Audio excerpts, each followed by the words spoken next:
दुनिया की सारी कलाएं, सारे हुनर एक तरफ और बोलने की कला एक तरफ। अगर आप बोलने की कला सीख गए तो दुनिया की हर जीत, हर कामयाबी आप हासिल कर लोगे। आप चाहे किसी भी फील्ड में क्यों ना हो, चाहे वो बिजनेस हो, जॉब हो या किसी रिलेशनशिप में हो, आपकी कम्युनिकेशन स्किल जितनी अच्छी होगी, आप लाइफ में उतना ही सक्सेसफुल रहोगे। बहुत से लोग अपनी कम्युनिकेशन स्किल को इम्प्रूव करना चाहते हैं, बोलने की कला सीखना चाहते हैं, पर उन्हें समझ नहीं आता कि शुरुआत कहाँ से करें। काफी लोगों को ये लगता है कि अगर इंग्लिश सीख ली तो बात करना भी सीख लिया। हमारे दिमाग में बहुत गलत चीजें डाली गई हैं, जैसे कि अगर आप कम्युनिकेशन स्किल सीखना चाहते हैं तो आपको इंग्लिश जरूर आनी चाहिए। लेकिन इंग्लिश एक लैंग्वेज है, भाषा है, और कम्युनिकेशन स्किल एक आर्ट है, एक कला है। ये दोनों बहुत अलग चीजें हैं और ये कला, ये आर्ट आपको सीखनी पड़ेगी, आपको डेवलप करनी पड़ेगी।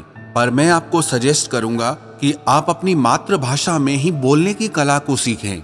हाँ, आप इंग्लिश लैंग्वेज बोलना भी सीख सकते हैं, पर यह जरूरी नहीं कि जिसे इंग्लिश लैंग्वेज आती हो उसे बात करना भी आता हो। तो सबसे पहले तो ये बात अपने माइंड में आप क्लियर कर ले कि आपको जो भी लैंग्वेज बोलना आती है, आप उसमें ही कम्युनिकेशन स्किल सीख सकते हैं। कई लोग क्या करते हैं कि वो डिक्शनरी से इंग्लिश के भारी भरकम शब्द ढूंढ लाते हैं और बात करते वक्त उसे कहीं भी फिट कर देते हैं ताकि दूसरों को नीचा दिखा सके और खुद को ऊंचा दिखा सके, ताकि दूसरे लोगों को ये लगे कि इससे कितना कुछ पता है। और यही आपकी गलती है। आप सबसे पहले अपनी मदर टंग में ही बोलने की कला को डेवलप करें। बोलने की कला सिर्फ नए शब्दों को सीख लेने से नहीं आती, इसमें बहुत सारी चीजों की जरूरत पड़ती है, जैसे eye contact, body language, voice tonality, being proactive. इन सबको मिलाकर आप एक अच्छे वक्ता बनते हैं। इनमें कहीं भी इंग्लिश होना जरूरी नहीं है। और अगर आप साथ ही साथ अपनी इंग्लिश भी इम्प्रूव करना चाहते हैं तो आप इंग्लिश में पढ़ना शुरू करें। एक डायरी बनाएं, उसमें आप इंग्लिश में लिखना शुरू करें। अगर आप कुछ सुनते हैं या देखते हैं तो आप सुनकर, देखकर भी अपनी कम्युनिकेशन स्किल को इम्प्रूव कर सकते हैं। आप अपने ब्रेन को इस तरह से ट्रेंड करें कि वो हर तरह से सीख सके। आप हर चीज का इस्तेमाल अपनी ग्रोथ के लिए, अपने इम्प्रूवमेंट के लिए कर सकते हैं। कम्युनिकेशन एक कला है। जैसे आप अपनी मसल्स को डेवलप करके स्ट्रांग बनाते हैं, वैसे ही आपको हर दिन सीख सीख कर अपनी इस कला को निखारना पड़ेगा। एक फेमस कोट है, communication works for those who work at it. अगर आप अपनी बोलने की कला पर काम करेंगे, उस पर मेहनत करेंगे, तो वो कला आपके लिए काम करेगी। अगर आप अपने बोलने की कला पर मेहनत करेंगे, तभी आपके बात करने के तरीके में अंतर आएगा, परिवर्तन आएगा। जिंदगी का एक नियम है, एक कानून है कि आप जिंदगी में जो भी कुछ पाना चाहते हैं, उसके लिए आपको कीमत तो चुकानी ही पड़ेगी।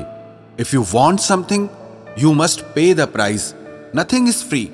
अगर आप जिंदगी में कुछ खरीदना चाहते हैं और जितनी अच्छी उसकी क्वालिटी खरीदना चाहते हैं, तो आपको उसकी उतनी ज्यादा कीमत भी चुकानी पड़ेगी। पर जिंदगी के इम्प्रूवमेंट में पैसों से काम नहीं बनेगा। कुछ लोगों को लगता है कि मैं पैसे से सब कुछ अचीव कर लूंगा। It's not gonna happen. अगर आप एक सुंदर, स्वस्थ और फिट शरीर बनाना चाहते हैं तो आपको खुद उसके लिए वर्कआउट करना होगा। आपको खुद उसके लिए डाइट कंट्रोल करना पड़ेगा, मेहनत करनी पड़ेगी। अगर कोई और आपके लिए वर्कआउट करे, डाइट कंट्रोल करे, तो उससे आपकी बॉडी अच्छी नहीं बनने वाली। उसके लिए आपको खुद मेहनत करनी पड़ती है। और आप अपनी जिंदगी में अच्छे रोल मॉडल चुनिए, जैसे न्यूज रिपोर्टर हैं, जर्नलिस्ट हैं, अच्छे स्पीकर्स हैं, जिनके बोलने की कला अच्छी है।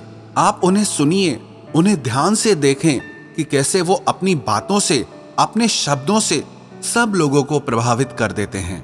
आप उस कला को सीखें कि कैसे कोई एक व्यक्ति हजारों लोगों को प्रभावित कर देता है, और मैं उस चीज को कैसे कर सकता हूं।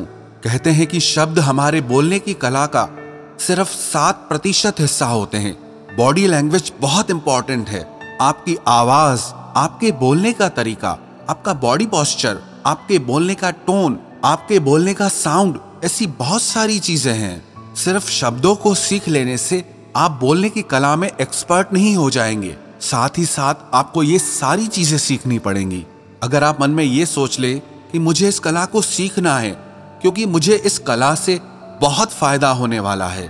अब उदाहरण के तौर पर आपके पास 100 आइडियाज हैं किसी काम के लिए, लेकिन अगर आप उन्हें लोगों के सामने अच्छे से प्रेजेंट करना नहीं जानते, अपनी बातों को रखना नहीं जानते, तो उन आइडियाज का कोई मतलब नहीं। और कोई दूसरा इंसान आएगा, उसे अपने आइडियाज को अच्छे से रखना आता है, अच्छे से एक्सप्रेस करना आता है, तो उसके आइडियाज सुने भी जाएंगे, माने भी जाएंगे और अप्रिशिएट भी किए जाएंगे और वो आगे निकल जाएगा। फिर आप बोलोगे इसका गुड लक अच्छा था, लेकिन बात इतनी सी है कि वो कम्युनिकेशन स्किल में अच्छा है और आप उसमें वीक हैं, इसीलिए वो आगे निकल गया।